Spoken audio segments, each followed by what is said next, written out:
할렐루야. 오늘 고린도전서 3장 1절에서 4절 말씀을 중심으로 나는 부활의 주인공입니다 라는 제목으로 함께 말씀을 나누기 원합니다.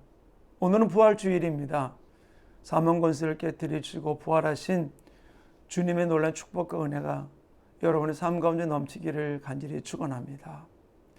지금 전 세계는 수많은 사람들이 죽음을 맞이하는데, 특별히 우크라이나 사태를 통해서 이루어지는 많은 사람들이 희생과 고통 모습, 많은 사람들의 마음을 안타깝게 하고 있죠. 그런데 이런 일련의 소식들이 시간이 지나면서 많은 사람들의 기억에서 보면은 잊혀지고 감각이 무뎌지는 일을 볼 수 있어요. 왜 그럴까요?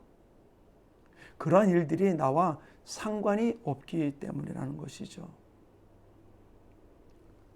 나와 상관이 없으니까 수많은 사람들이 죽어가는 그런 고통 속에 별 감각을 느끼지 못하고 살아가는 일들을 볼 수 있습니다.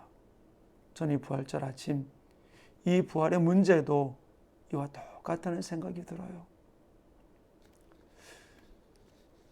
우리는 매년 부활주일을 맞이하고 있습니다. 근데 그 부활의 기쁨을 얼마나 느끼고 있습니까? 저는 여러분들이 주님의 부활을 맞이한 이 부활주일, 그 기쁨과 감격과 행복이, 주님의 부활이 나와 밀접한 관계가 이루어짐을 통해서 그 기쁨을 누리는 아름다운 축복의 주인공들이 되시기를 간절히 축원합니다. 여러분이 감격으로 충만하시죠? 근데 우리가 주님의 부활이 나에게 놀라운 축복과 환희와 기쁨이 되는 이유가 바로 무엇일까요?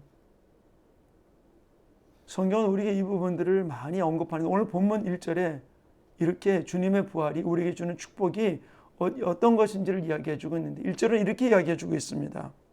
너희가 그리스도와 함께 다시 살리심을 받았으면 위의 것을 찾으라. 다시 살리심을 받았으면, 우리가 주님의 부활에 동참할 때 다시 살리심, 우리는 그 부활에 동참하게 된다는 사실을 기억하기를 간절히 축원합니다. 죽음으로 끝나는 것이 아니라 우리가 주님의 부활에 동참하게 된다는 것이에요. 사도 바울은 이 일을 우리 계속해서 강조하면서 이야기를 합니다. 고린도전서 15장 22절에 아담으로 말미암아 모든 사람이 모두 죽은 것과 마찬가지로 그리스도로 말미암아 모든 사람이 살게 되었다라고 그랬어요.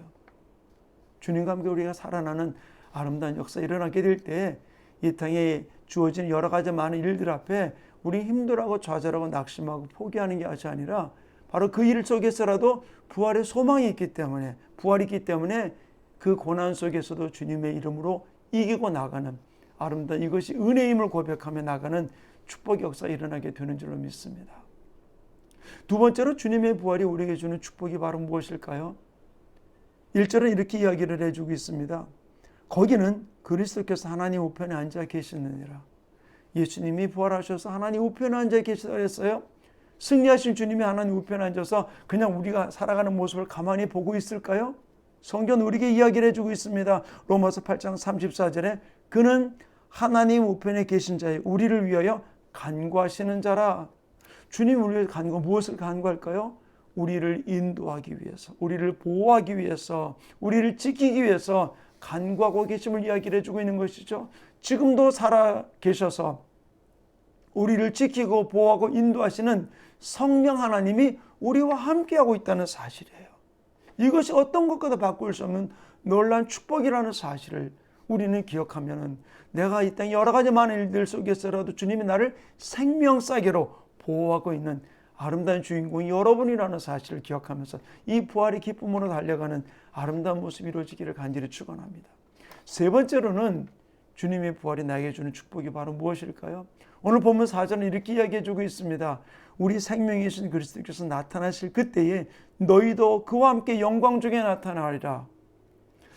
이제 우리 새로운 대통령이 취임식을 얼마 앞두고 있습니다. 그 대통령 취임식 여러분이 초청받았다면 여러분 어떠세요? 너무너무 좋을 겁니다. 근데 주님이 재림하실 그 현장에 우리를 초청해 주셨어요. 그 자리에 우리를 초청해 주셨다는 사실입니다. 어떤 것입니까? 주님의 부활이 나를 그 자리에 오게, 그 자리에 참여하게, 재림의 자리에 참여하게 나를 이끄셨다는 사실입니다. 이 부활절 아침 저는 여러분들의 세 가지 말씀을 드렸어요. 예수님의 부활이 나를 그 부활에 참여하게 만들고, 예수님의 부활이 나를 보호하고 지키고 인도하고 계시다는 것이죠. 세 번째로는 주님의 부활이 나를 재림할 때 그 자리 가운데 동참하는 축복을 허락해 주셨다는 사실입니다. 여러분은 부활의 주인공입니다. 어떤 일들 속에 낙심하지 말고 포기하지 말고 그 부활의 주님이 나와 영원히 동행함을 고백하며 승리하는 축복의 주인공 되시기를 간절히 축원합니다. 아멘.